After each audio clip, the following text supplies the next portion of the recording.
আবারও সেনা হস্তক্ষেপ। সেনা হস্তক্ষেপ বলতে রাষ্ট্রীয় ক্ষমতায় হস্তক্ষেপ নয়, ছোট একটি বিষয়, কিন্তু তারপরেও সামগ্রিকভাবে এই নির্বাচনকালীন সময়ে বিষয়টি বড়। একটি হচ্ছে যে গতকালকে বা গত কয়েকদিন যাবৎ স্বরাষ্ট্র মন্ত্রণালয়ে রদ বদলের একটা প্রচেষ্টা ছিল, আলাপ ছিল, কানাঘুষা ছিল যে স্বরাষ্ট্র উপদেষ্টা হিসেবে যিনি দায়িত্বে আছেন ইতিমধ্যে, যে লেফটেন্যান্ট জেনারেল অবসরপ্রাপ্ত জাহাঙ্গীর আলম চৌধুরী, তাকে সরিয়ে দিয়ে জাতীয় নিরাপত্তা উপদেষ্টা খলিলুর রহমান, তথাকথিত জাতীয় নিরাপত্তা উপদেষ্টাই বলবো, কারণ ডিফেন্স বা নিরাপত্তার কোনো কিছু সম্পর্কে তার কোনো অভিজ্ঞতা, অতীত অভিজ্ঞতা ছিল না, কিন্তু হঠাৎ করে রাতারাতি শুনলাম যে একবার নিরাপত্তা উপদেষ্টা একজন নিয়োগ করা হয়েছেন, তিনি হচ্ছেন এই খলিলুর রহমান, এবং তাকে দায়িত্ব দেওয়া হতে যাচ্ছিল যে স্বরাষ্ট্র উপদেষ্টা হিসেবে নির্বাচনকালীন সময়ে। তো সেই দায়িত্বটা দেওয়া সেনাবাহিনী হস্তক্ষেপ করেছে। ভারতীয় গণমাধ্যম নর্থ ইস্ট নিউজ এমন একটি সংবাদ দিচ্ছে, 23শে ডিসেম্বর স্বরাষ্ট্র মন্ত্রণালয়ের দায়িত্বে রদবদলের উদ্যোগ নেওয়া হয়। বর্তমান উপদেষ্টা লেফটেন্যান্ট জেনারেল অবসরপ্রাপ্ত জাহাঙ্গীর আলম চৌধুরীকে সরিয়ে সেখানে জাতীয় নিরাপত্তা উপদেষ্টা এনএসএ খলিলুর রহমানকে বসানোর প্রক্রিয়া শুরু হলে সেনাবাহিনী কঠোর আপত্তি জানায়। সেনাপ্রধান জেনারেল ওয়াকারুজ্জামান সহ ঊর্ধ্বতন সেনা কর্মকর্তারা খলিলুর রহমানের দ্বৈত নাগরিকত্ব এবং অতীতে রোহিঙ্গা ইস্যুতে তার বিতর্কিত ভূমিকার কারণে এই নিয়োগের বিরোধিতা করেন।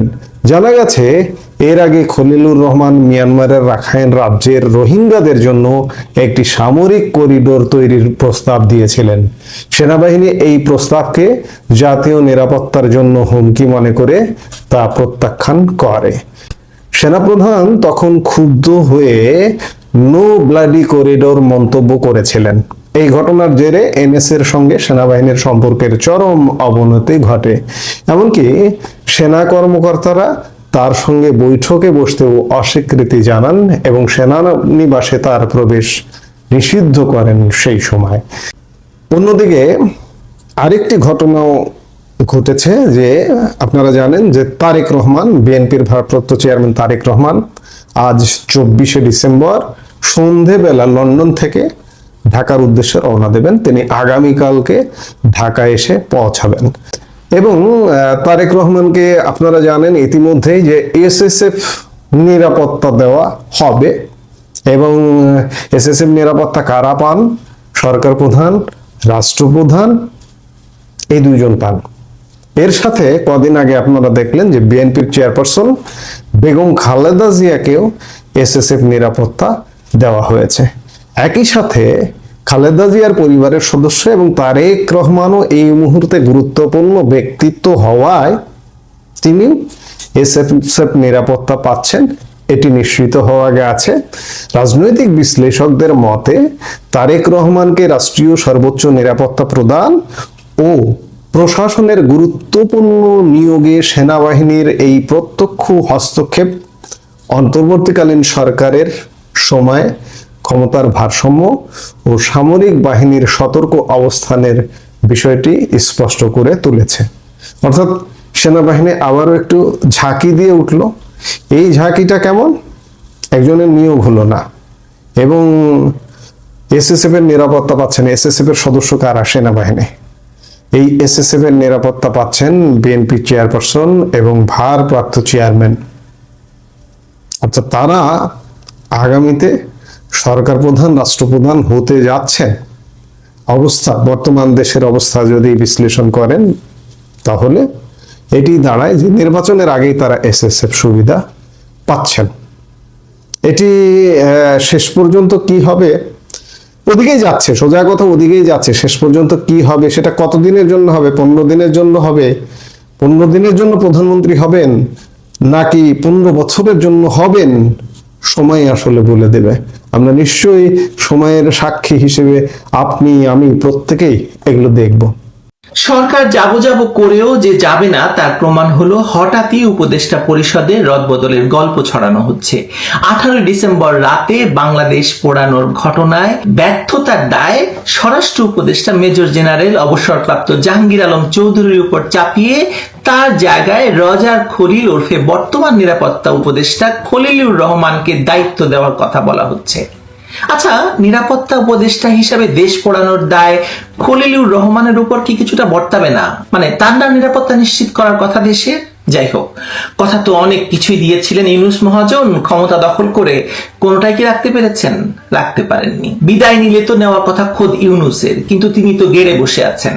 যারা আগুন জ্বালিয়েছে তাদেরকে নিয়ে তিনি দেশ শাসন করছেন, তাদের সঙ্গে হাত মেলাচ্ছেন, তাদের সঙ্গে বিভিন্ন আয়োজনে যাচ্ছেন, আর তাদেরকে তিনি কিংস পার্টি বানিয়েছেন। আর বিদায় দিচ্ছেন কাকে? জাহাঙ্গীরকে। এরকম জাহাঙ্গীর গিয়ে খলিল এলে দেশের কি আসে যায় বলেন তো? ইলু গেল বিলু আইলো, গাছের মাথায় পানি আইলো, শুনেছেন না এরকম ধাঁধা? আচ্ছা বলুন তো এই ধাঁধার উত্তর কি? পারবেন না? চিন্তা করেন, বলছি পরে। বিগত 16 মাসে কিছুদিন পর পরই উপদেষ্টা পরিষদের রদবদলের গল্প ছড়ানো হয়েছে। কখনো কেউ নিজের প্রয়োজনে এক পদ ছেড়ে আরেক পদে গিয়েছেন, উপদেষ্টার পদ ছেড়েছেন, বাসভবন ছাড়েননি, পদ ছেড়েও গানম্যান নিয়ে ঘুরেছেন। ঘটনা কিন্তু কম ঘটেনি। সরকার ঘোষিত একটি নির্বাচন সামনে, আইন শৃঙ্খলা পরিস্থিতি নিয়ে আজকাল আর কেউ কথা বলে না, কারণ বলার মতো কিছু নেই। দেশ জ্বলছে, মানুষ মারা যাচ্ছে, কারণ নিরাপত্তা নেই। সরকার আওয়ামী লীগ নিধন দিয়ে শুরু করেছিল, এখন নিজেদের কিংস পার্টির নেতারা টার্গেট হচ্ছে, পত্রিকার সম্পাদকরা টার্গেট হচ্ছে, অন্যান্য রাজনৈতিক দল যারা সরকারের পাশে গিয়ে দাঁড়িয়েছিল তারা টার্গেট হচ্ছে। ধানমন্ডি 32 আগুন লাগানো দিয়ে শুরু করেছিল সরকার, আর এখন আগুন গিয়ে লাগছে প্রথম আলো, ডেইলি স্টারের গায়ে। সরকার সামলাতে পারছে না, অথচ সরকারের একজন স্বরাষ্ট্র উপদেষ্টা, যিনি কিনা একজন সর্বোচ্চ সামরিক কর্মকর্তা ছিলেন, আর তার সঙ্গে সরকারের আবার আন্তর্জাতিক মানের খেলোয়াড় একজন নিরাপত্তা উপদেষ্টাও আছেন, যাকে সুদূর আমেরিকা থেকে উড়িয়ে আনা হয়েছিল। স্বরাষ্ট্র উপদেষ্টা লেফটেন্যান্ট জেনারেল অবসরপ্রাপ্ত জাহাঙ্গীর আলম চৌধুরী, দুঃখিত আমি এর আগে মেজর জেনারেল বলেছিলাম, মানে তার জায়গায় নিরাপত্তা উপদেষ্টা ডক্টর খলিলুর রহমানকে বসানোর আলোচনা অনেকদিন ধরেই চলছিল। আবারও সেই আলোচনা এখন জোরে সোরে শুরু হয়েছে, বিশেষ করে প্রথম আলো, ডেইলি স্টার পড়ানোর পর থেকে। হতে পারে শেষ মুহূর্তে এসে এই সিদ্ধান্ত কার্যকর হওয়ার অর্থ হলো সরকার নিজেই মনে করছে যে আইন শৃঙ্খলা পরিস্থিতি আর ম্যানেজেবল পর্যায়ে নেই। বিশেষ করে ইনকিলাব মঞ্চের মুখপাত্র শরীফ ওসমান হাদির হত্যাকাণ্ডের পর যে চাপ তৈরি হয়েছে তা শুধু রাজপথের নয়, সরকারের ভেতরেও এক ধরনের চাপ তো দেখাই যাচ্ছে। এই হত্যাকাণ্ডের পর অপরাধীদের গ্রেপ্তারের ব্যর্থতা স্বরাষ্ট্র মন্ত্রণালয়ের সক্ষমতা নিয়ে প্রশ্ন তুলছে। সরকার যতই বলুক এটি একটি বিচ্ছিন্ন ঘটনা, বাস্তবে তো তা নয়, বরং এই ইস্যু বিরোধী শক্তি, বিভিন্ন নাগরিক প্ল্যাটফর্ম এবং সংগঠিত রাজনৈতিক গোষ্ঠীর জন্য একটি সমবেত অভিযোগে পরিণত হয়েছে। এই চাপ থেকে বেরোতে গিয়ে একজন উপদেষ্টাকে সরিয়ে আরেকজনকে বসানোর সবচেয়ে সহজ সমাধান হয়তো হতে পারে, এটাই সরকারের সহজ হিসেব, হয়তো তাই সরকার ভাবছে। কিন্তু সমস্যা হলো এই বদল আসলে মানুষের নজর ঘোরানোর চেষ্টা। ছোট বড় সকলেই দেশ পোড়ানোর জন্য সরকারকে দায়ী করছে। শান্তির পায়রা ইউনূস যে শান্তির তালিব্যস্যাও বোঝেন না, তা মাহফুজ আনাম বলছেন, মতিউর রহমান বলছেন সকলেই। অথচ এই কদিন আগেও মাহফুজ আনাম স্বনামে নিজের পত্রিকায় কলাম লিখে বলেছিলেন, মাননীয় ইউনূস আপনি যাবেন না। কিন্তু তাদের পত্রিকা পড়ানোর পর অল্পের জন্য 30 জন সাংবাদিক আগুনে পুড়ে মারা যাওয়া থেকে বেঁচে যাওয়ার পর মাহফুজ আনাম কিন্তু সাহস করে লিখলেন না, এবার আপনি যান মাননীয় ইউনূস। তিনি এবং তার অন্যান্য সুশীল এবং শক্তিমান মানুষেরা রাস্তায় দাঁড়িয়ে সেমিনারে গিয়ে ইউনূসের সমালোচনা করছেন মৃদু মৃদু, ঠিকই, কিন্তু মানুষের জীবনকে এরকম নিরাপত্তাহীন করার জন্য, দেশকে একটা ভয়ঙ্কর সন্ত্রাসের অভয়ারণ্য করার জন্য সরকারের পদত্যাগটি তারা চাইছেন না কেন বলুন তো? অথচ এই মতিউর রহমান, মাহফুজ আনামে কিন্তু দুই নেত্রীকে যেতে হবে বলে কলাম লিখেছেন। 2024 সালের আগস্টে দেশের সুশীল সমাজ গিয়ে শহীদ মিনারে সরকার পতনের এক দাবি জানিয়েছিলেন যে শেখ হাসিনাকে যেতে হবে, কারণ তখন শেখ হাসিনার সরকার ছিল। ইউনূস সরকারকে যেহেতু মাহফুজ আনাম, মতিউর রহমানরাই এনেছেন, তাদেরই লোকজন যেহেতু ক্ষমতায়, কেউ উপদেষ্টা, কেউ সরকারের বিরাট কর্মকর্তা, তাই হয়তো তারা এখন সরকারের পদত্যাগ দাবি করছেন না, অনেক কুসুম কুসুম ভাষায় সরকারের সমালোচনা করছেন। যা হোক, ফিরে আসি স্বরাষ্ট্র উপদেষ্টা বদলানোর বিষয়টিতে। শোনা যাচ্ছে জাহাঙ্গীর আলম চৌধুরীকে স্বরাষ্ট্র থেকে সরানোর কথা বললেও তাকে কৃষি মন্ত্রণালয়ের দায়িত্বে রেখে দেওয়া হচ্ছে। অর্থাৎ ব্যর্থতার দায়ে কাউকে পুরোপুরি সরানো হচ্ছে না, অর্ধেক সরানো হচ্ছে, মানে কেবল দায়িত্ব স্থানান্তর করা হচ্ছে। এর মাধ্যমে আপনি কি বুঝলেন আমি জানি না, আমি তো বুঝলাম যে এই দেশ পোড়ানোর দায় সরকার নিচ্ছে না বা সরকারের এই ব্যর্থতা স্বীকার করছে না, বরং সরকার নিজেদের মধ্যে একটা ক্ষমতার পুনর্বিন্যাস করছে। রজার খলিল বা খলিলুর রহমানকে স্বরাষ্ট্রে আনার পেছনে একটি বড় হিসেব হয়তো আছে নিশ্চিত। তিনি নিরাপত্তা উপদেষ্টা হিসাবে ইতিমধ্যে রাষ্ট্রীয় নিরাপত্তা কাঠামোর ভেতরের মানুষ।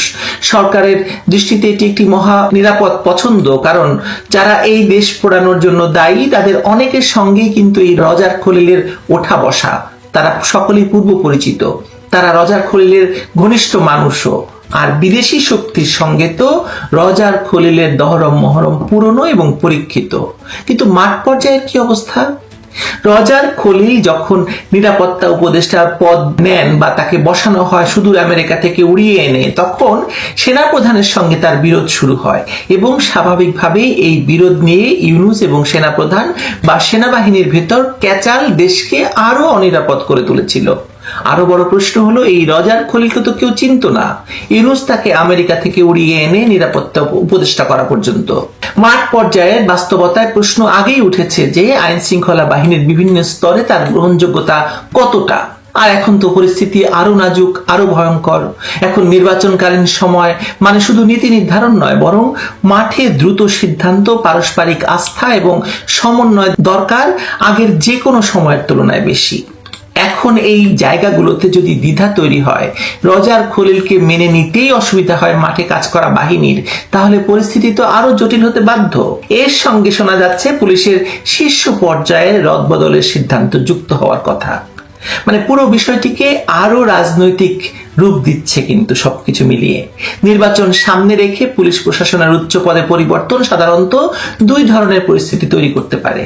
একদিকে নিয়ন্ত্রণ জোরদার করার চেষ্টা হিসেবে দেখতে পারেন আপনি, অন্যদিকে নিয়ন্ত্রণকে পুরোপুরি প্রশ্নবিদ্ধ করা হিসেবেও ধরতে পারেন। প্রশ্ন হলো, এই রদবদল কি আইন শৃঙ্খলা পরিস্থিতি উন্নত করার জন্য নাকি নির্বাচনী বাস্তবতা ম্যানেজ করার জন্য? প্রধান উপদেষ্টার বিশেষ সহকারী খোদা বক্স চৌধুরীকে দায়িত্ব থেকে সরানোর বিষয়টি আলোচিত তো হচ্ছেই। প্রধান উপদেষ্টাকে ঘিরে যে ভয়ঙ্কর এবং উগ্রবাদী চক্রটি কাজ করছিল এতদিন, যারা পরিস্থিতিকে আজকের অবস্থায় নিয়ে এসেছে, তাদের মধ্যে এই ব্যক্তির নাম সবার প্রথমে উচ্চারিত হয় এবং এর সঙ্গে জড়িত স্বরাষ্ট্র সচিব নাসিমুল গনির নাম, যিনি কিনা একসময় হিজবুত তাহরির নামক একটি আন্তর্জাতিক জঙ্গি গোষ্ঠীর সঙ্গে যুক্ত ছিলেন বলেও জানা যায়। ফলে এখন হঠাৎ এসে এদের কাউকে সামনে এনে কাউকে পেছনে ঠেলে দেওয়ার বিষয়টিকে যে যেভাবেই দেখুন না কেন, আমি দেখি সরকারকে যারা এনেছে সেই ডেইলি স্টার, প্রথম আলো আর দেশের সুশীলদের চাপের মুখে সরকার একটু অদল বদলের খেলা খেলছে। আমি সেই হিসেবেই দেখছি ব্যাপারটা। এর বাইরে অন্য কোনো কারণ নেই, থাকতে পারে না। যেখানে পুরো ইউনূস সরকারেরই পদত্যাগ করা উচিত, দেশকে একটি তত্ত্বাবধায়কের হাতে দিয়ে ইউনূস প্রশাসনের পুরোটাই যখন সরে যাওয়ার দাবি নিয়ে সোচ্চার হওয়ার কথা এই সুশীল এবং সকল পক্ষের, তখন এই কুসুম কুসুম প্রতিবাদ, আগে কি সুন্দর দিন কাটাইতাম গান গাওয়া প্রতিবাদের জবাবে সরকারও এক ধরনের এক ঘরের মুখ আরেক ঘরে নিয়ে আপাতত কিছু একটা যে করছে সেটাই দেখাতে চাইছে। আর যদি নিয়ম কানুনের সামান্য বালাই থাকতো, অবশিষ্ট থাকতো, তাহলে এখন তো রাষ্ট্র নির্বাচন কমিশনের অধীনে থাকার কথা, সকল সিদ্ধান্ত নির্বাচন কমিশনের নেওয়ার কথা, কারণ নির্বাচনের তফসিল ঘোষণা হয়ে গেছে। এখন সরকারের উপদেষ্টাদের দপ্তর বন্টন করে কি হাতি ঘোড়া মারা হবে বলুন তো? আমি তো কিছু দেখি না আর কি। যা হোক, দেশ তো আর নিয়মে চলে না বা চলছে না। একটি অবৈধ শাসনের অধীনে বাংলাদেশ এখন যা হওয়ার কথা তাই হচ্ছে। আর ক্ষমতা দখল করেই তারা নিজেদেরকে অন্তর্বর্তী সরকার নাম দিয়ে শুরু থেকেই দাবি করে এসেছিল যে তারা নিরপেক্ষ এবং নির্বাচনমুখী। কিন্তু তারা দেশের তেল, গ্যাস, বন্দর বিদেশিদের দেওয়া থেকে শুরু করে হেন কিছু সিদ্ধান্ত নেই যে নেয়নি, কেবলমাত্র এসব প্রতিশ্রুতি পালন করা ছাড়া। আর সবচেয়ে ভয়ঙ্কর এবং নিন্দাজনক কাজ করেছে দেশের সবচেয়ে বড় রাজনৈতিক দল আওয়ামী লীগকে নিষিদ্ধ করেছে, নির্বাচনে অংশ নিতে দিচ্ছে না এবং 17 মাসে কমপক্ষে 700 মানুষকে হত্যা করেছে কেবলমাত্র আওয়ামী লীগের সঙ্গে তাদের নাম জুড়ে দিয়ে। আজকে আওয়ামী লীগের রাজনীতি থাকলে মাহফুজানা, মতিউর রহমানদেরকে রাস্তায় দাঁড়িয়ে নিরাপত্তা চাইতে হতো না, দেশ পাহারায় এই বিশাল শক্তিটি প্রহরীর ভূমিকায় থাকতো। এটা বিশ্বাস করেন তো? আমি করি। এখন দেশটাকে পুরোপুরি ধ্বংস করে দিয়ে আবার এক হাতে তাস আরেক হাতে নিয়ে সরকার কোন চাল চালতে চাইছে সেটা পরিষ্কার না হলে অনুমান করতে পারি যে সরকার কেন সেটা করতে চায়, যে কথা এতক্ষণ ধরে বললাম। শেষ মুহূর্তে উপদেষ্টা বদলানোর এই সিদ্ধান্ত একদিকে সরকারের নড়বড়ে অবস্থাকে নির্দেশ করে, অন্যদিকে পরিস্থিতি নিয়ন্ত্রণে রাখার মরিয়ার চেষ্টাও প্রকাশ করে হয়তো, কিন্তু শেষ পর্যন্ত সরকার নিজেকে রক্ষা করা ছাড়া আর কিছুই করতে চাইছে বলে আমার মনে হয় না, বা মনে করার কোনো কারণ নেই। ওহো, শুরুতে একটা ধাঁধার কথা বলেছিলাম আপনাদের, ইলু গেল বিলু আইলো, গাছের মাথায় পানি আইলো। বলুন তো কি উত্তর? অনেকেই হয়তো জানেন, তারপর বলি উত্তরটা। এটি একটি গ্রাম্য প্রবাদ বা ধাঁধা। ইলু বিলু এলে বা গেলে কি আসে যায়, গাছের মাথায় নারকেলের মধ্যে পানি ঠিকই জমা হয়, পাওয়া যায়। জাহাঙ্গীর বা খলিলের অদলে বদলে কি আসে যায়, দেশের যা ক্ষতি হওয়া তা তো হয়েই গেছে।